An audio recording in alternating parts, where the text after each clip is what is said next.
E hoje a gente vai dar o prosseguimento à nossa série, que é a Jornada da Epifania. Só recapitulando, porque talvez esse termo Epifania seja uma coisa nova para você, né? Às vezes você não sabe nem o que significa. Então, o que é Epifania? Epifania é o mesmo que revelação ou manifestação. Então, nós estamos aqui estudando sobre a revelação de Cristo. E ao longo das últimas semanas, a gente celebrou, né, a Epifania do Senhor, a manifestação pública de Jesus ao mundo. Então a gente viu como Jesus como Salvador de todos os povos, lá no episódio dos Reis Magos, quando Jesus havia nascido. Depois Jesus como Cordeiro de Deus, que tira o pecado do mundo, ali no episódio do seu batismo. Depois como luz que brilha nas trevas, no episódio em que Jesus pregou. E na semana passada foi como aquele que realiza milagres, no episódio das bodas de Caná. E hoje nós vamos celebrar a manifestação de Cristo ao mundo, só que é uma manifestação que é mediada, é por meio da igreja. Então hoje a epifania que nós vamos falar, que nós vamos entender, estudar, é a epifania da igreja. Assim como Jesus se revela no início da sua pregação como a luz do mundo, que brilha sobre as trevas, Ele mesmo se dirige a nós como sendo nós a luz do mundo, assim como Mateus leu, né? Lá em Mateus também, né? Então, gente, como é que então se dá essa manifestação da igreja? De que maneira a igreja se manifesta? Nos textos que nós lemos, né, tanto no texto de Isaías quanto no texto de Mateus, a gente vê ali que nós somos a luz do mundo, que nós somos o sal da terra. E também a gente vê uma advertência lá de Isaías para o povo de Israel, né? Advertindo o povo com relação ao jejum que eles estavam fazendo, que eles achavam que era o correto, só que não era o jejum que Deus queria. E aqui a gente vai estudar, a gente vai detalhar aqui atitudes que nós como igreja, né, nós temos que ter, atitudes internas, né, dentro da igreja, como o corpo de Cristo, que automaticamente essas atitudes vão se reverberar para fora, e atitudes que nós temos que fazer da igreja para fora. E aqui, pegando lá o texto de Mateus, falando que nós somos o sal da terra, então a primeira coisa aqui que a gente vai colocar aqui é que a igreja, ela vai se manifestar ao mundo, salgando o mundo, trazendo paz, reconciliação e unidade. Qual que é a função do sal, né? Uma coisa assim, o sal ele serve normalmente para duas funções, ou para dar sabor para os alimentos, né, realçar o sabor, ficar gostoso, saboroso, né? Comida de hospital geralmente é bem ruim, né? A gente não vê comida de hospital no menu de nenhum restaurante, né? Porque é aquela coisa meio sem graça, assim, né? E o sal, ele realça o sabor, ele faz a coisa ficar saborosa, só que também tem a medida certa, né? Porque senão também fica ruim. Né? Então é um tempero mesmo que o sal faz. E uma outra função do sal é a preservação do alimento, né? O sal ele impede que o alimento se apodreça. Então o sal tem duas funções, que é a preservação e o realçar o sabor. E nós como igreja, nós temos que ter essa função de preservar e realçar aquilo que é bom, né? E da mesma forma que o sal tempera e salga, nós temos que fazer o nosso mundo ser mais habitável. A gente cantou isso aqui, né? Na verdade não cantou não, o Mateus leu falando lá para que o país seja habitável, né? Então o sal, ele tem essa função de melhorar as coisas, de preservar. E nós como igreja, nós temos a função de melhorar o mundo. O mundo está podre. E nós temos essa função de trazer essa preservação, de trazer cura, restauração. E como a gente faz isso? De que maneira que a gente vai preservar? E o que a gente tem que preservar, né? Nós temos que ser pacificadores, zelar pela reconciliação, pela unidade do corpo de Cristo. Ali no texto de Isaías, que Mateus leu, ali fala, quando o profeta está ali advertindo o povo, e o povo fica lá fazendo jejuns e tal, né, nas suas práticas religiosas, mas eles ficam sempre em brigas, brigando para ver quem está jejuando certo, quem está jejuando errado, brigas, rixas, discussões. E aqui a gente vê, né, que a primeira coisa que ele chama a atenção é isso. Dentro da igreja, infelizmente, às vezes há muitas rixas e discussões e divisão, e facções e dissensões. A gente vê lá nas cartas de Paulo, ele chamando a atenção da igreja sobre isso. Então, como é que a gente vai conseguir manifestar a luz do mundo, a luz ao mundo, se dentro da gente nós estamos fragmentados, nós estamos degladiando uns com os outros? De que maneira que isso vai ser possível? Então, tem que ter meio que uma reforma interna, a gente tem que cuidar da gente, né? Como é que um corpo vai conseguir cumprir as suas funções se um membro, se um órgão está ali, um brigando com o outro, né? Não tem como. Então, nós temos que buscar fazer essa autoanálise, porque é muito comum isso dentro da igreja, essas brigas, essas dissensões, e nós somos o povo da reconciliação.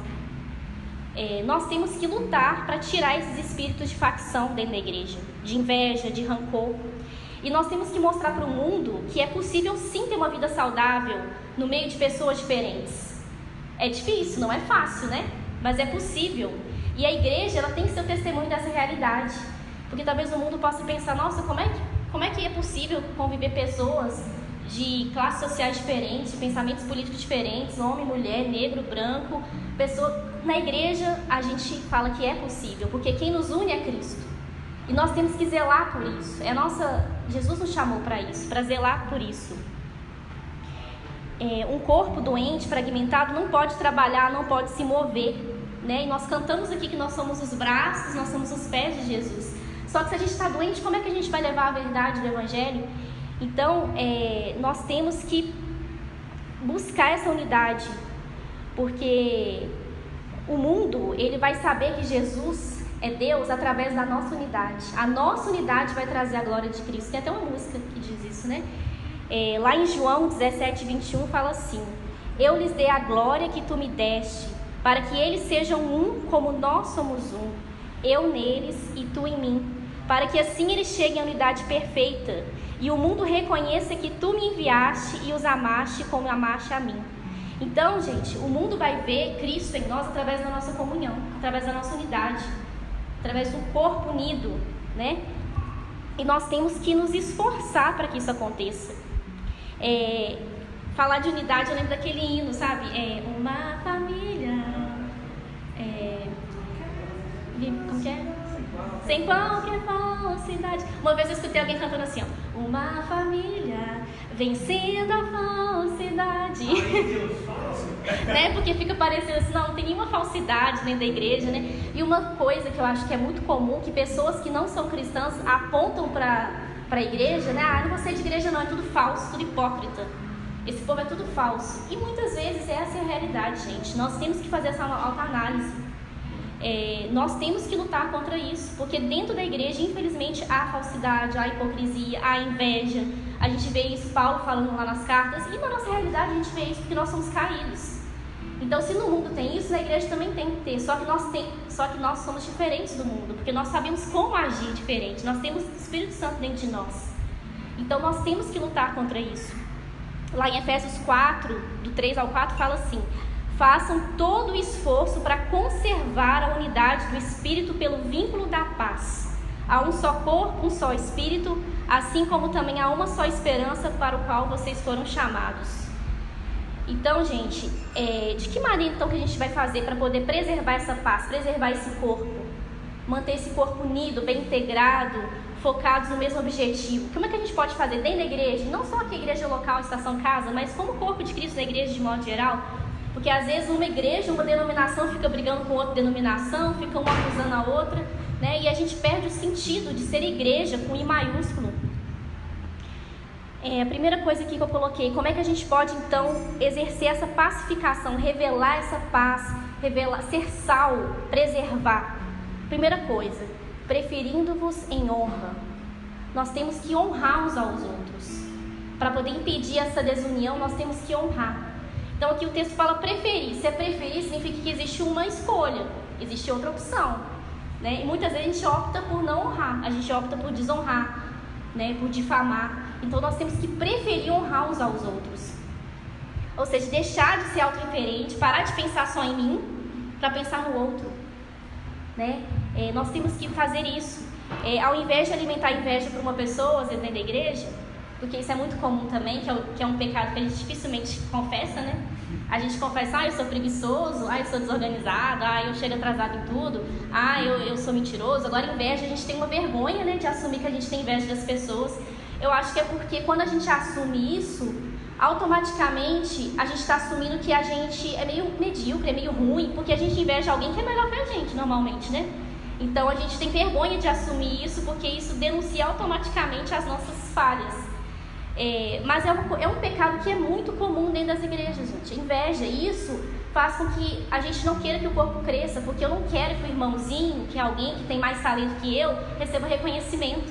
Eu fico ciumado, eu não gosto que o pastor elogie ele, eu não quero que ele exerça um cargo de proeminência, sabe? E aí, às vezes, a gente usa de recursos para poder minar a comunhão e até mesmo fomentar fofoca a respeito daquela pessoa, porque a gente se sente incomodado. Então, que a gente possa fazer uma auto-reflexão, que às vezes é muito comum a gente ter inveja dentro da igreja, mas se eu tenho inveja de alguém, o que eu vou fazer, né?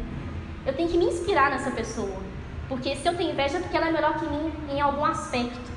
Então, eu tenho que agradecer a Deus por isso, porque se ela revela alguma virtude, toda virtude vem de Deus, gente, é a manifestação da glória de Deus, né? Todos nós aqui temos virtudes, qualidades. Então, quando eu vejo uma virtude da Vitória, do Eduardo, da Camila, a gente tem que glorificar a Deus por isso, né? E não sentir inveja.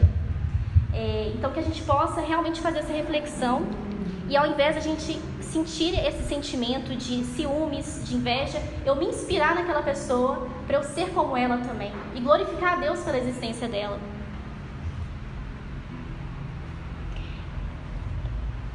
Uma outra coisa que, além disso, né, além da gente lutar contra a inveja, porque a igreja tem espaço para todo mundo, né, gente? No corpo tem espaço para todo mundo tem a sua função, né? Uma outra coisa é abominar correntes de fofoca, que também é uma outra coisa que eu já escutei muita gente que não é da igreja falando, crente é fofoqueiro. Eu estava escutando outro podcast falando que o brasileiro é fofoqueiro. Eu não entendi quais foram as explicações históricas, mas parece que é algo bem comum no Brasil. O Brasil gosta de uma fofoca. E vamos confessar, gente, a gente tem um prazerzinho na fofoca, né?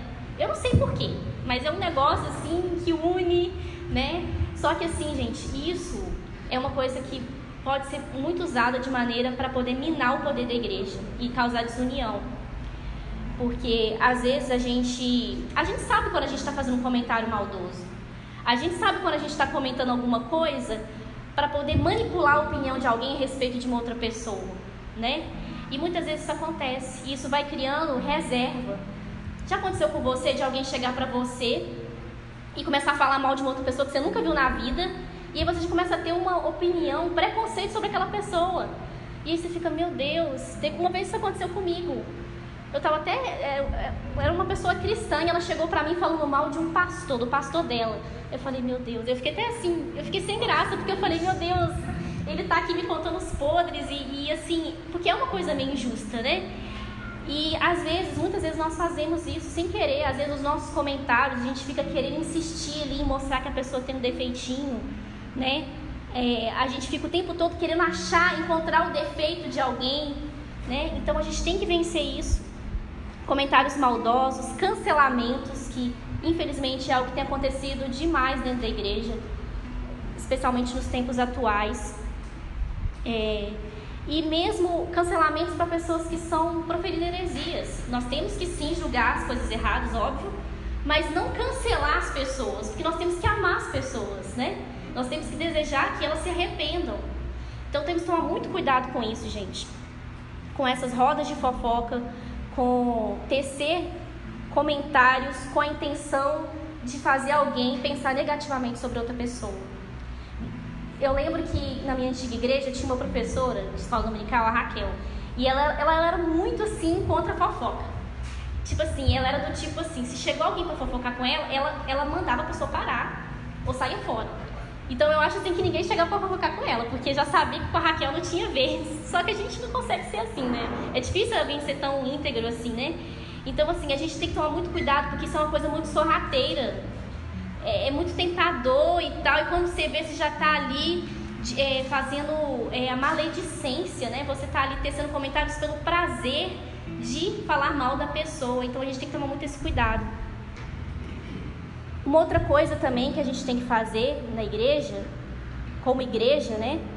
Além de preferir honrar e não desonrar, é priorizar o que nos une e não o que nos separa, né?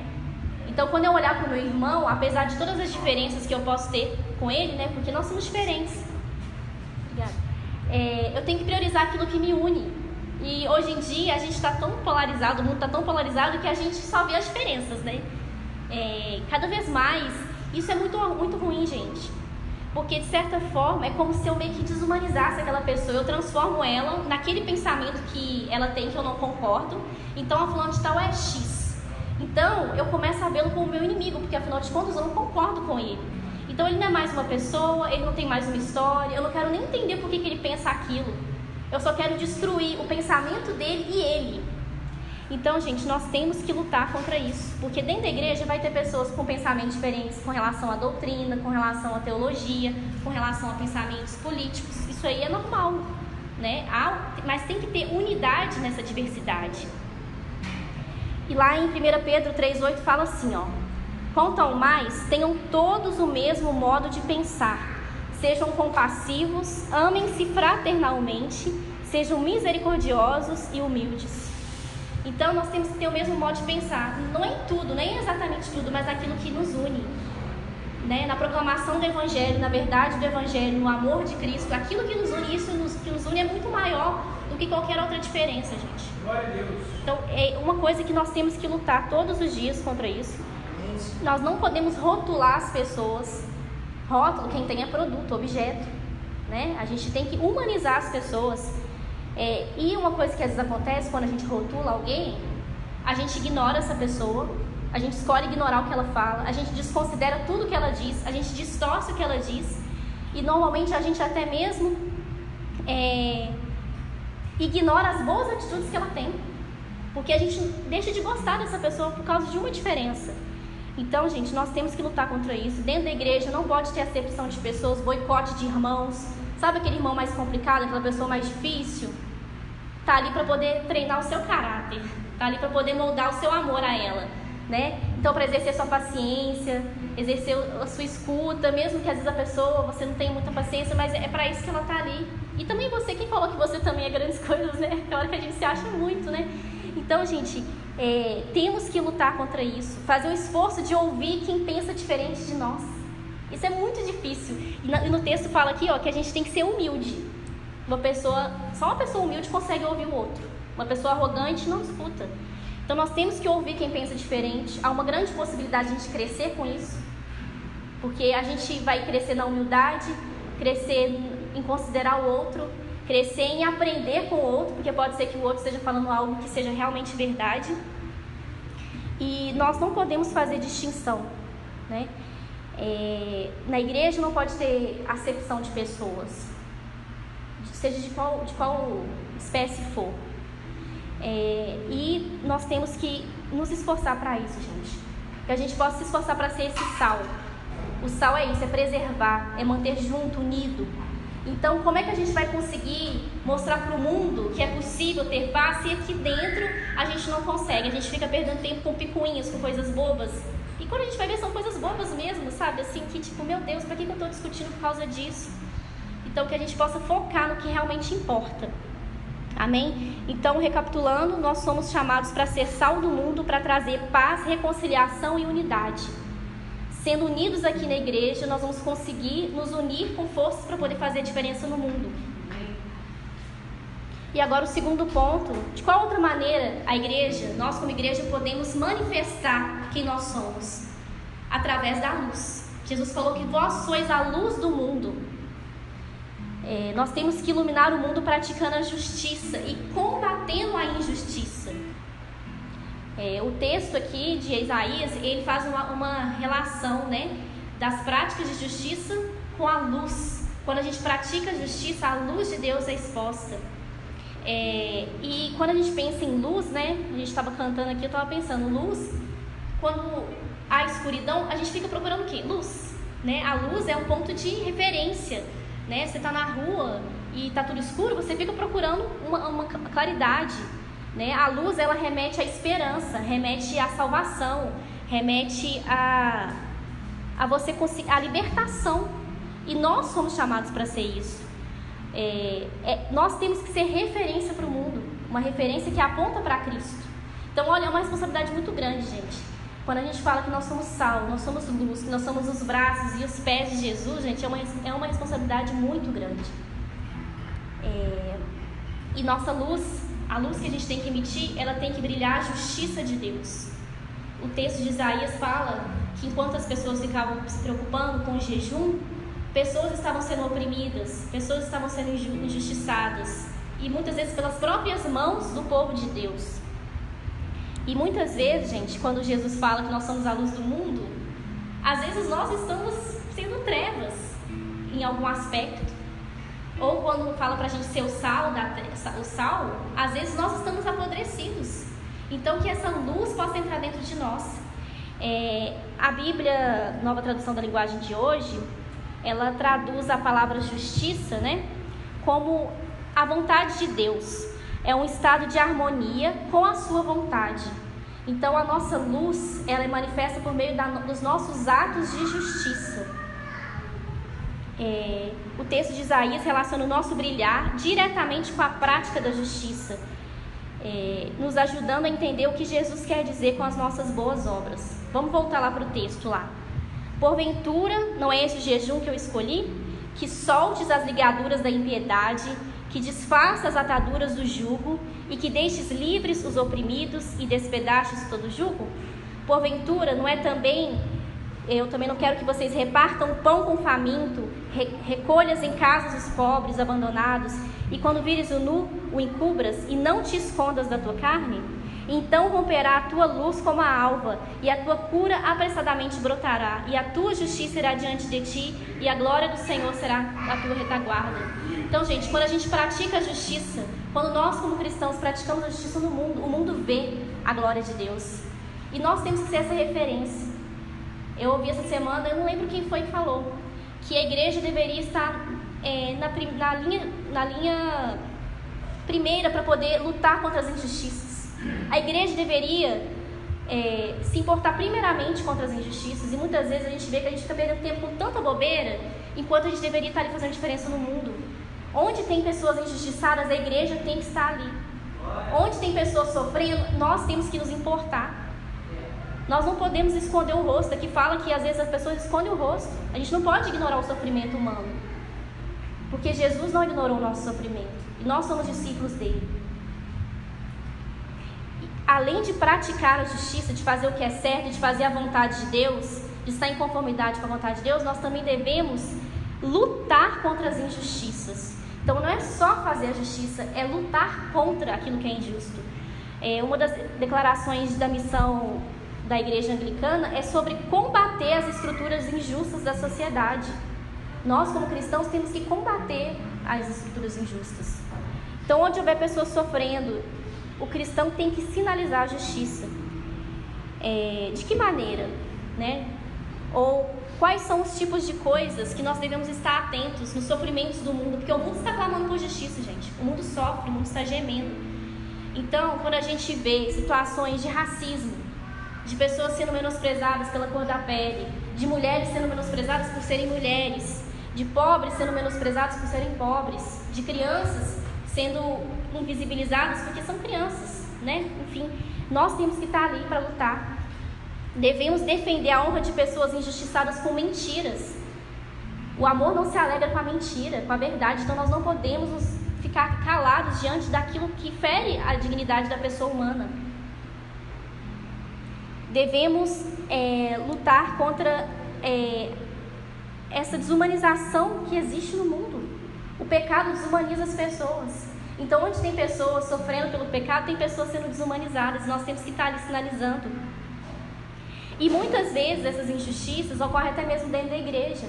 Paulo fala lá que havia, em uma das igrejas que ele estava escrevendo, acepção de pessoas, né? Às vezes chegava uma pessoa com muito dinheiro na igreja, ela já logo recebia um cargo de muita proeminência, ela já sentava logo à frente, recebia todas as honrarias, e alguém que não tinha dinheiro, coitada, ela ficava lá por último, né? E dentro da igreja isso não pode acontecer, gente. Isso não pode acontecer, porque nós somos um só corpo. Não há escravo, não há livre, não há homem, não há mulher, judeu nem gentio, nós somos um só em Cristo. Então, nós temos que fazer que isso se torne realidade dentro da igreja. E nós jamais podemos ignorar o clamor dos que sofrem. Só que essa luta, gente, essa luta pela justiça, ela não pode ser só no campo das ideias, ou das palavras, ou das hashtags, ou das postagens, né? Porque hoje em dia, eu sou o que posto, né? Posto, logo existo. Só que não, gente, a nossa vida, ela se dá por meio das nossas ações. Então não adianta nada eu postar, mas dentro da minha casa, eu estou uma pessoa que está incentivando as injustiças. Não adianta nada, é a mesma coisa da pessoa que jejua, mas tem uma vida hipócrita. Então, além do nosso discurso, a nossa prática tem que estar sendo acompanhada. Um texto aqui que diz assim também: aquele que anda corretamente, que fala o que é reto, que recusa o lucro injusto, cuja mão não aceita o suborno, que tapa os ouvidos para as tramas de assassinatos e fecha os olhos para não contemplar o mal. Esse é o homem que habitará nas alturas, seu refúgio será a fortaleza das rochas, terá suprimento de pão e água não lhe faltará. Ou seja, nós temos que andar corretamente, buscar a honestidade, né? Além de nós lutarmos contra as injustiças, nós temos que exercer a justiça, sabe? Em pequenos atos de injustiça, né? O brasileiro também é muito conhecido pelo jeitinho, né? São atos de injustiça também, porque você vai estar lesando alguém. Só que a gente não costuma se importar muito. A igreja, gente, ela não pode fingir que não está vendo as injustiças. Devemos sim levantar em prol dos que sofrem. E uma coisa que a gente não pode ter medo é de ser acusados de militantes por defender pessoas que estão sofrendo. Mas também não podemos ter medo de sermos acusados de legalistas, ou de fundamentalistas, ou fariseus, por lutarmos, né, contra as mentiras do mundo. Praticando a justiça, né, essa justiça que excede a dos fariseus, que nós vamos brilhar a justiça de Deus. Nós temos que exceder. Né? Nós temos que exceder e não temos que ficar com medo de sermos acusados, porque se a gente está fazendo a vontade de Deus, é isso que importa. Pode nos acusar do que for, né? Da mesma forma, onde a mentira do diabo floresce, não há espaço para o florescimento da justiça de Deus. Então, gente, nós temos que lutar contra a mentira do diabo, para que a justiça de Deus floresça ali, que a gente não tenha medo de falar da palavra de Deus, mesmo que isso possam fazer, mesmo que as pessoas nos acusem de algo. A palavra de Deus tem que ser dita, tem que ser feita, né? Tem que ser expressa em palavras, mas também em palavras e em ações, né? Não é somente em ações, mas em palavras também. As duas coisas andam juntas, palavra e ação. E uma chamada de atenção aqui, gente. Às vezes a gente costuma minimizar certas opressões no mundo. Então, se eu costumo minimizar certas injustiças, como o racismo, como o machismo, como injustiças sociais diversas, procure sondar seu coração. Sonde seu coração, porque às vezes a gente está tapando os olhos para pessoas que estão sofrendo. E Jesus fala lá: tive fome e não me deste de comer, estive nu e não me vestistes. Nós não podemos ignorar o sofrimento alheio. Porque muitas vezes a gente fica com tantas picuinhas políticas que a gente pensa, isso aí é coisa de militante, isso aí é coisa de não sei o quê. Gente, se tem uma pessoa sofrendo, se tem pessoas sofrendo, nós como cristãos temos que estar ali levando a justiça. Não importa. Não importa os motivos. Se desvencilhe de preconceitos políticos e seja agente de Deus para ter misericórdia dos que sofrem. Que tenhamos um coração misericordioso e sensível. Porque muitas vezes nosso coração é muito duro. É muito duro. E nós temos que exercer, gente, tudo que Jesus exerceu conosco. Jesus, ele não nos tratou como a gente merecia, mas como a gente precisava, né? A nossa necessidade, que era de perdão, que era de reconciliação. Então, que a gente possa ser esse exemplo de manifestar a justiça de Deus, de lutar contra isso. Além disso, o texto aqui também fala, o texto de Isaías, fala sobre a gente exercer a generosidade. Exercer a generosidade, seja doando o nosso tempo, a nossa atenção, os nossos ouvidos, e seja também ajudando materialmente. Nós somos alcançados por uma graça infinita, né? O que Jesus fez por nós, assim, não tem preço. Mas porque nós somos alcançados por essa graça, nós somos dotados de uma capacidade também de emanar essa graça, de expressar essa graça, e que a gente possa exercer generosidade. E generosidade, gente, é algo que vai para além, né? É uma coisa assim que gera abundância. Jesus, assim, ele fez por nós algo que, assim, não tem limite. Então, que a gente possa exercer essa generosidade, sabe? Então, se você vê um irmão sofrendo, que você possa atender. Lá em Gálatas 6:10 fala assim, ó: sendo assim, enquanto temos a oportunidade, façamos o bem a todos, principalmente aos da família da fé. E um outro texto também que chama a atenção essa questão de ser generoso é lá em 1 João 3,16. Nisto conhecemos o que é o amor. Jesus Cristo deu a sua vida por nós e devemos dar a nossa vida pelos nossos irmãos. Se alguém tiver recursos materiais e vê no seu irmão em necessidade e não se compadecer dele, como pode permanecer nele o amor de Deus? Filhinhos, não amemos de palavra nem de boca, mas em ação e em verdade. Então, gente, tudo que Deus nos dá não é só nosso, é para o outro também. Se Deus te deu muitos recursos, não é para você ficar só acumulando para você, não, é para você ajudar o outro. Se Deus te deu muita inteligência, é para você ajudar o outro. Se Deus te deu muito tempo para poder investir, invista em alguém, invista os seus recursos. Talvez você não tenha muito dinheiro, mas alguma coisa você tem, alguma coisa eu tenho. E nós temos que ser generosos, porque senão nós não passamos de pessoas hipócritas. Porque o amor, aqui, esse texto deixa muito claro que o amor, ele vai ser revelado através daquilo que a gente faz. Então que nós possamos fazer isso, que nós possamos ser isso e ser generosos para dar além do que se pede e do que se necessita. Então novamente a gente vê que é uma necessidade de sair do centro, né? Eu tenho que parar de pensar nas minhas necessidades para pensar na necessidade do outro, assim como Jesus fez. O tempo todo a gente vê que Jesus, ele é a referência em tudo, porque ele é a luz, ele é o sal, ele se entregou, ele perdoou, ele foi generoso, e que nós também devemos ser assim. A nossa fé, gente, concluindo aqui, ela precisa ir além do pessoal, do individual, e alcançar repercussão social. O Júnior estava orando aqui hoje, né, para Deus abençoar, né, nós como igreja, na nossa vida profissional, como sociólogos, como arquitetos, como designers, como professores, enfim, na sua profissão exerça a justiça de Deus, exerça da forma como você trabalha, seja uma pessoa justa, seja uma pessoa generosa, seja uma pessoa amorosa.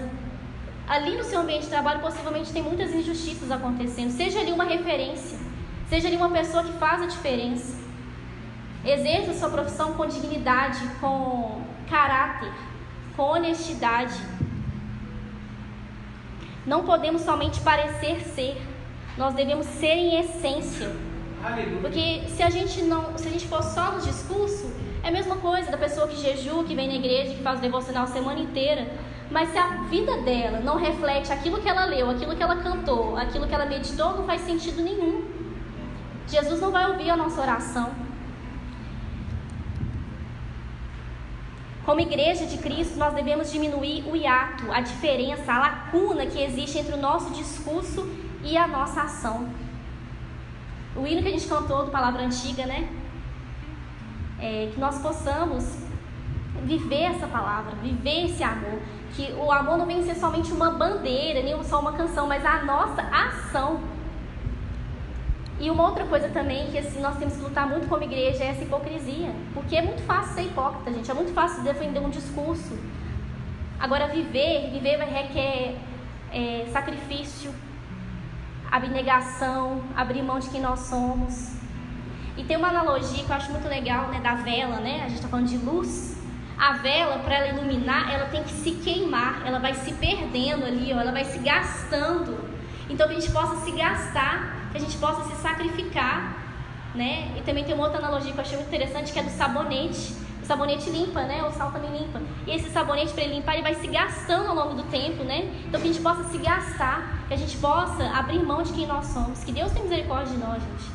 Que Deus tenha misericórdia, que nós possamos realmente fazer essa autoanálise hoje, como igreja. O que eu posso fazer para poder promover a paz dentro da minha igreja? Para poder impedir rodas de fofoca, para eu não ser a pessoa que vai fazer isso. O que eu posso fazer para poder preferir honrar meu irmão ao invés de cancelar ele porque eu penso diferente dele? O que eu posso fazer para poder lutar contra a injustiça no mundo, para não tampar os meus olhos e meus ouvidos para pessoas que sofrem? Nós, igreja, somos referência no mundo, porque nós servimos a Jesus, então nós temos que ser diferente. Jesus foi o sal da terra, a luz do mundo. Ele foi pregado numa cruz, no alto de uma montanha, como um farol, para poder brilhar a sua justiça. E Jesus, ele encarnou na vida dele tudo o que ele falou. Jesus, assim, é a pessoa mais íntegra que já existiu, porque tudo o que ele falou, ele viveu. Ele encarnou de corpo e alma, assim, de uma maneira assim que... E nós devemos nos inspirar em Jesus. Nós também devemos buscar ter esse amor abnegado, entregue. Então, que a gente possa fazer essa reflexão nessa manhã, gente. Que Deus nos ajude, que Deus tenha misericórdia de nós, porque eu acho que nós temos que exercer o arrependimento, né? Porque eu me identifiquei com muitos pecados, né? Então, que nós possamos fazer essa autoanálise para que a gente possa exercer o perdão dentro da igreja, reconstruir pontes, reconstruir laços, para que a gente consiga ter força para lutar lá fora no mundo. Porque um corpo fragmentado, um corpo doente, ele não consegue se mover. E nós somos os braços e as mãos de Jesus. Então que Jesus nos restaure, que Deus tenha misericórdia da igreja dele, e que cada vez mais nós possamos manifestar a glória dele. Que nós somos a epifania de Jesus, a igreja, e que a gente possa manifestar cada vez mais a luz de Jesus. Porque ele é o sol da justiça. Amém, Senhor.